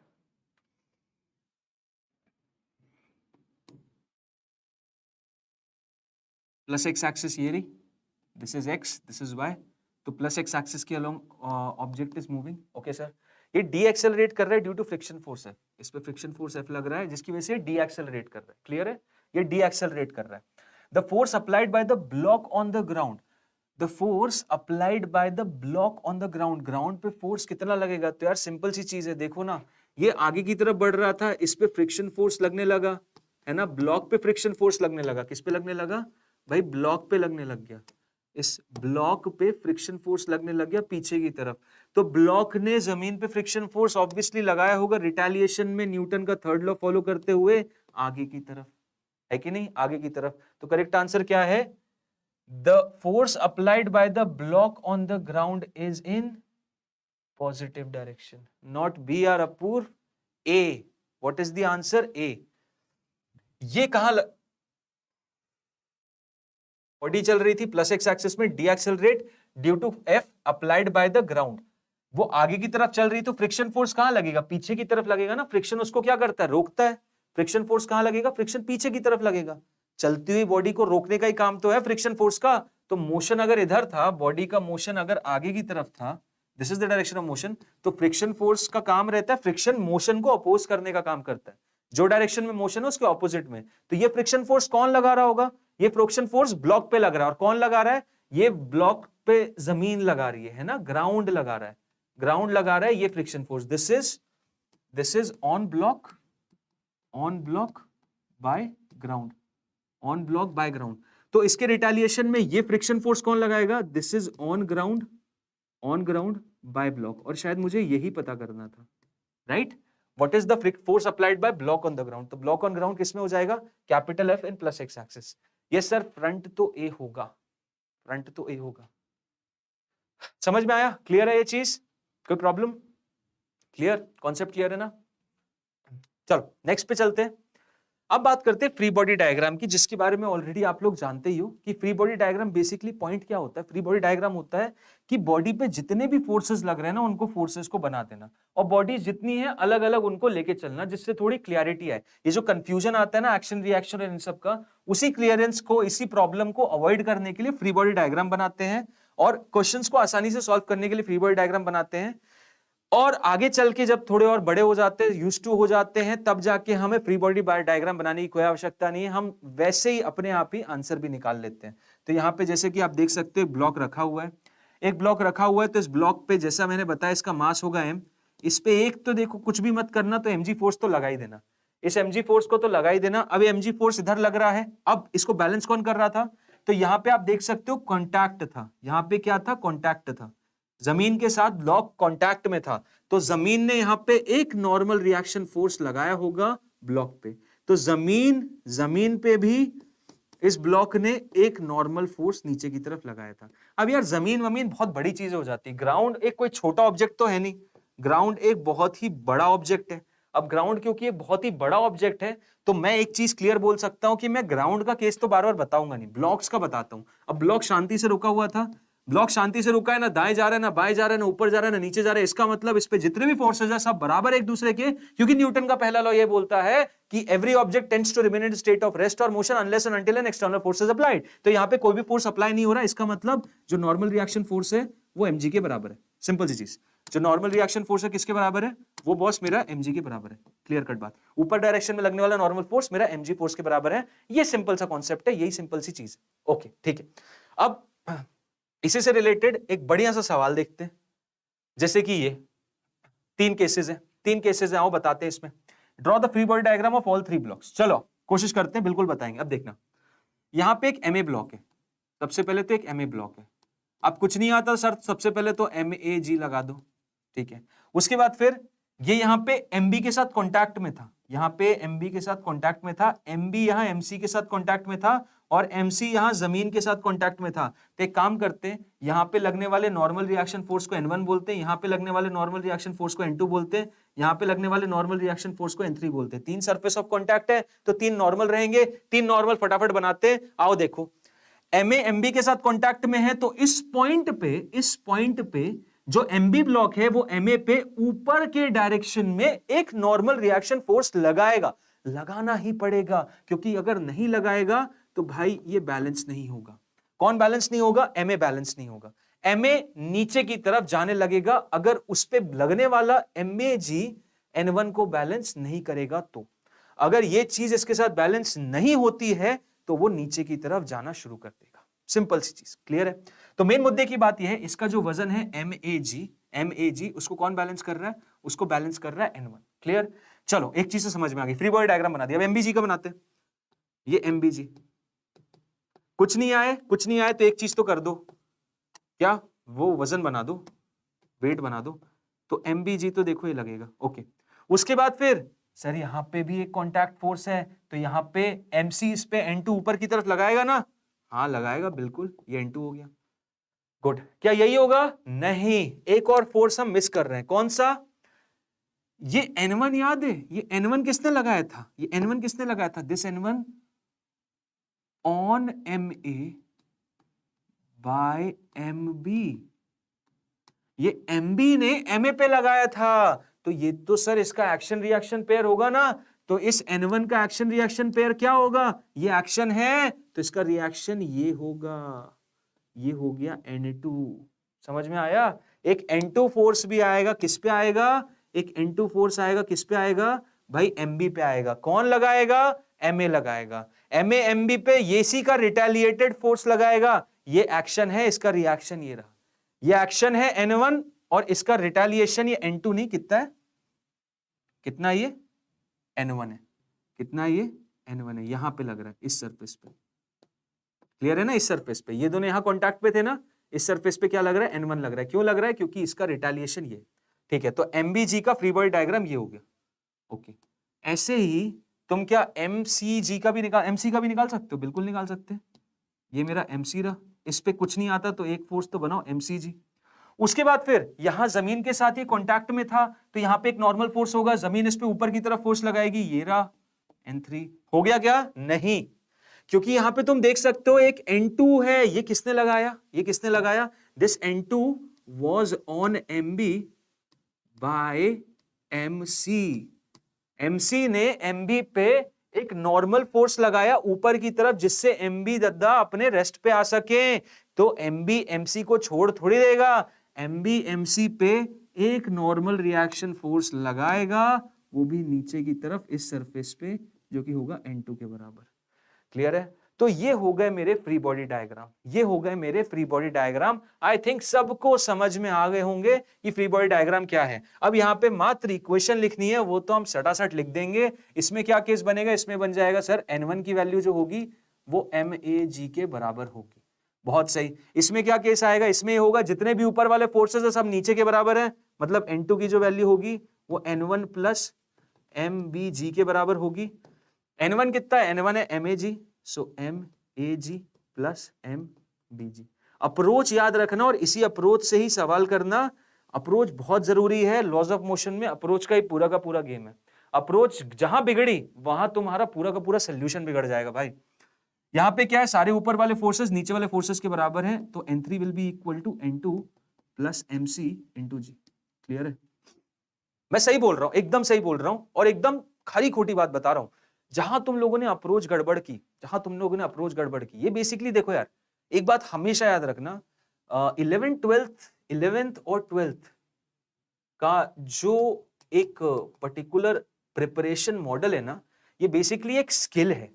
समझ रहे हो क्या है? ये एक स्किल है, समझो इस चीज को। This is basically a skill, this is not something which you can rote learn. ये सोशल साइंस नहीं है जिसको तुम रट लोगे और तुम्हारा काम बन जाएगा। इट्स एक्चुअली अ स्किल, और स्किल को सीखा जाता है। समझ रहे हो? स्किल को रटा नहीं जाता, स्किल को सीखा जाता है।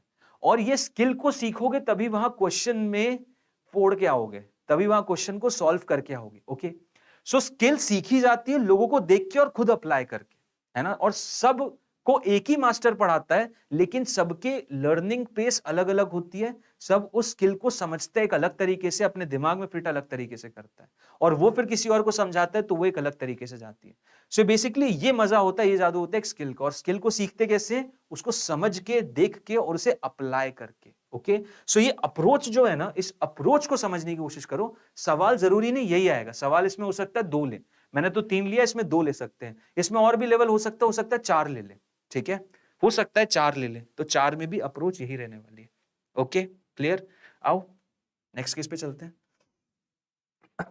एक मजेदार क्वेश्चन करोगे, आनंद आ जाएगा। चलो इस क्वेश्चन को करते हैं। आज की क्लास का बहुत सबसे प्यारा क्वेश्चन है ये। चलो लेट्स ट्राई दिस। बहुत प्यारा क्वेश्चन है, trust me, you are going to love it. क्या बोल रहा है? 2 identical heavy spheres of equal mass are placed on a smooth cup of radius 3r where r is the radius of each sphere. Then the ratio of the reaction force between the cup and any sphere to reaction force between two sphere is. मजा आया क्या सवाल में? देखो पहले तो language ही decode कर लेते हैं भाई, क्या पूछ रहा है, पहले तो लैंग्वेज डिकोड करते हैं. Then the ratio of the reaction force between cup and any sphere. Cup and any sphere का मतलब है, देखिए ये कप है, this basically is the cup, ये जो तुम्हें देख रहे हो ये कप है, और ये बेसिकली तुम्हारा स्फीयर है. तो कप और स्फीयर का कहां पे केस आएगा, मतलब यहां पे जो नॉर्मल फोर्स लग रहा है, यही दो पॉइंट है कनेक्ट में, यही दो पॉइंट है कनेक्ट में. और क्योंकि ये आइडेंटिकल स्फीयर है, सेम ओरिएंटेशन में रखे हैं, मतलब यहां पे जो नॉर्मल है वो यहां पे नॉर्मल के बराबर होगा. सर एफबीडी में ऑब्जेक्ट जो फोर्स लगाता है उसे नहीं शो करते ना, एफबीडी में ऑब्जेक्ट जो फोर्स लगाता है उसे नहीं शो करते हैं. नहीं संस्कृति, एफबीडी में वही फोर्स शो करते हैं जो ऑब्जेक्ट पे लगते हैं. जैसे मान लो ये जमीन पे था, ये मास था, जमीन पे रखा था, इस पे एक, इसका तो एक खुद का वजन था, और इस पे जमीन ने कितना फोर्स लगाया, एक नॉर्मल लगाया. अब इस ब्लॉक ने, ये ब्लॉक किस पे फोर्स लगा रहे हैं, ब्लॉक इस जमीन पे फोर्स लगा रहे हैं, कहां लगा रहा है, नीचे की तरफ, तो वो इसमें बनाते हैं. मतलब एफबीडी में वही सारे फोर्सेस बनाए जाते हैं जो कि उस ब्लॉक पे लगते हैं. ठीक है, अब इस क्वेश्चन में पहला क्या, ratio of reaction force between cup and any sphere, cup and any sphere to reaction force between two sphere, दो स्फीयर के बीच में. मतलब यहां पे जो N1 फोर्स लगेगा और यहां पे जो N2 फोर्स लगेगा, उन दोनों का रेशो पाइए. N1:N2 का रेशो चाहिए, N1:N2 का रेशो चाहिए भाई, N1:N2 का रेशो चाहिए. उत्कर्ष पाल ने आंसर दे दिया ए. क्या बात है, क्या बात है, ए 4 बार ए, चारों बार ए है.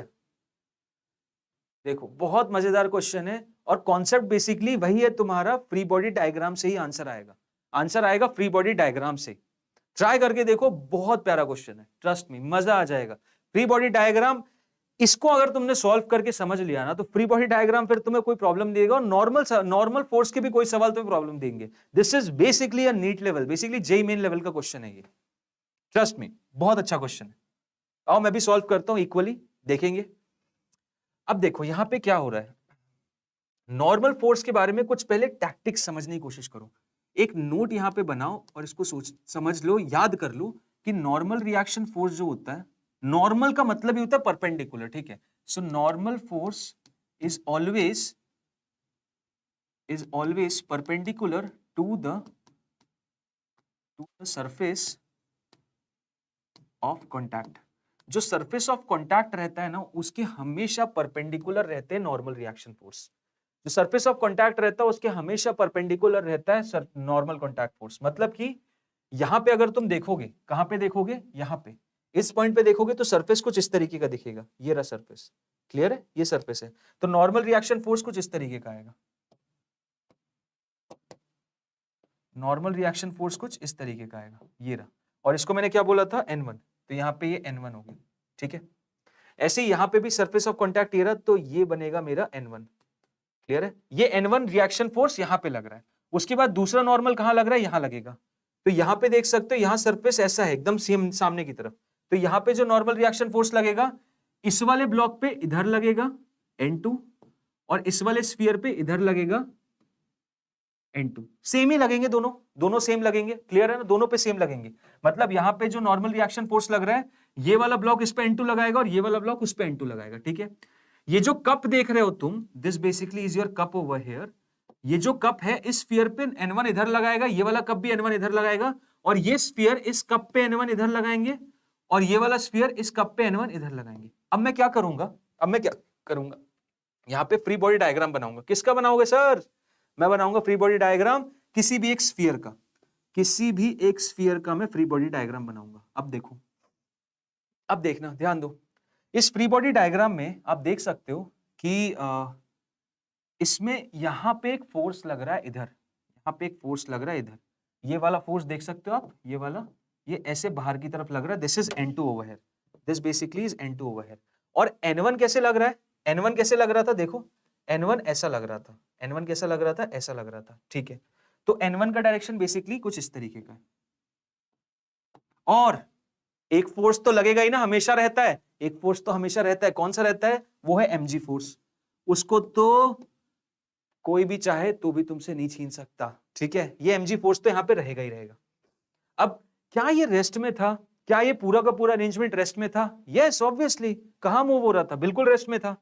तो क्या मैं ये बोल सकता हूं इस N1 का ये जो कंपोनेंट है और इस N1 का ये जो कंपोनेंट है, ये वाला कंपोनेंट इसको बैलेंस करेगा और ये वाला कंपोनेंट इसको बैलेंस करेगा, क्योंकि ये ऑब्जेक्ट तो रेस्ट में है ना, तो यहां कंपोनेंट निकालना है बस। Yes sir. तो एंगल बता सकते हो क्या तुम मेरे को? कोशिश करेंगे। कैसे कोशिश करोगे? देखो बताता हूं। क्या तुम लोगों को डिस्टेंस देके रखा है? डिस्टेंस क्या है? जो कप है, smooth cup of radius 3r। Smooth cup मतलब ये जो रेडियस देके रखा है 3r है, और जो स्फीयर्स है उसका रेडियस कितना देके रखा है? r दे रखा है हर एक स्फीयर का रेडियस। तो अगर मैं इस ट्राइंगल की बात करता हूं, तो इसमें ये डिस्टेंस 2r हो जाएगा और ये डिस्टेंस r हो जाएगा, राइट? ये डिस्टेंस 2r हो जाएगा, ये डिस्टेंस r हो जाएगा और ये डिस्टेंस 2r हो जाएगा, राइट? तो देखो, गलत स्लाइड खुल गई यार। इस ट्रायंगल को बनाते हैं, ये डिस्टेंस मेरा r हो गया और ये डिस्टेंस मेरा कितना हो गया? 2r हो गया। ये डिस्टेंस मेरा r हो गया, ये डिस्टेंस मेरा 2r हो गया।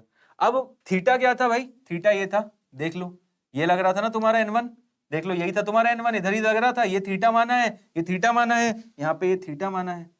तो ये कंपोनेंट कितना हो जाएगा? N1 cos ऑफ थीटा, और ये कंपोनेंट कितना हो जाएगा? N2 cos of theta. Sorry, ये कंपोनेंट कितना हो जाएगा? N1 sin of theta. कितना हो जाएगा? N1 sin of theta.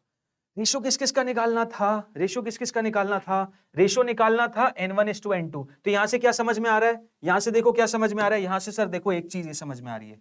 क्या समझ में आ रही है? ये चीज समझ में आ रही है भाई कि दाईं की तरफ लगने वाला फोर्स बाएं के बराबर है, ऊपर लगने वाला फोर्स नीचे के बराबर है। मतलब कि N1 sin थीटा तुम्हारा mg के बराबर हो जाएगा, और दूसरा दाएं की तरफ लगने वाला force N1 cos of theta तुम्हारा कितना हो जाएगा? N2 के बराबर हो जाएगा। ओके सर, मान लिया। अब मुझे इसकी आवश्यकता नहीं है, क्यों? क्योंकि N1:N2 यहीं से पता चल रहा है। N1:S2 किसके बराबर आ रहा है? N1:S2 cos थीटा के बराबर आ रहा है। N1:N2 किसके बराबर आ रहा है? 1 cos थीटा के बराबर आ रहा है। और cos थीटा कितना हो जाएगा? यहां से बताओ ना, cos थीटा कितना है? cos थीटा होता है सर B/H। cos थीटा कितना होता है? बेस अपॉन H, क्योंकि ये राइट एंगल ट्रायंगल है। इस ट्रायंगल में देखो, राइट एंगल ट्रायंगल है। cos थीटा की वैल्यू कितनी हो जाएगी? B/H, यानी R/2R। तो cos थीटा कितना हो जाएगा? N1:N2 कितना हो जाएगा? 1 cos थीटा, यानी कि R/2R। R कैंसिल, 2 पर जाएगा यानी 2। तो रेशो क्या आ गया? रेशो आ गया मेरा ऑप्शन नंबर बी, जो कि है 2। क्लियर है? समझ में आया? कोई डाउट किसी को? उत्कर्ष पाल यार भाई, ए नहीं था यार आंसर, ऑप्शन नंबर बी था। क्लियर है कि नहीं? अपूर्व, संस्कृति, क्लियर है सबको?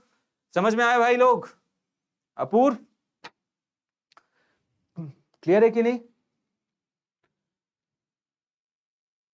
ये था सवाल किसका? नॉर्मल रिएक्शन फोर्स निकालने का। देख रहे हो, नॉर्मल रिएक्शन फोर्स निकालने का भी ऐसा सवाल मिलता है।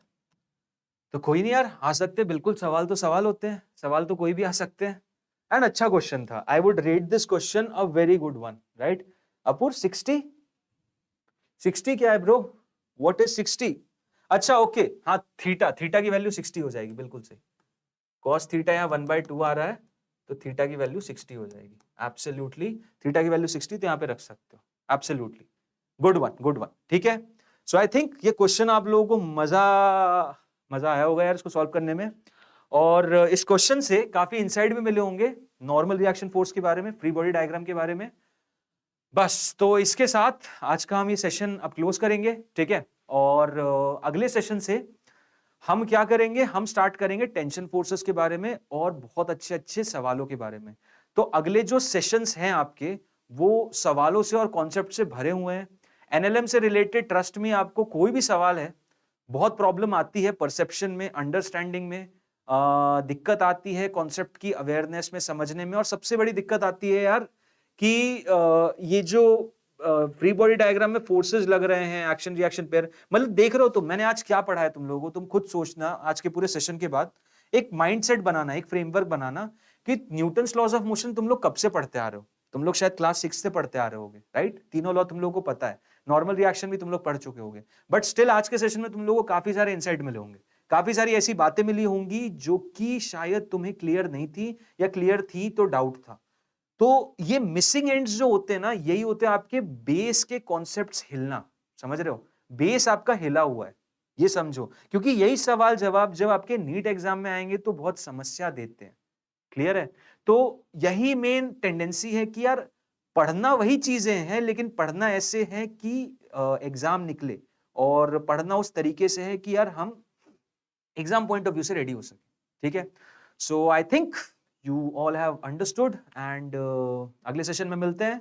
Till then bye bye, take care, and see you next time. Thank you, bye bye.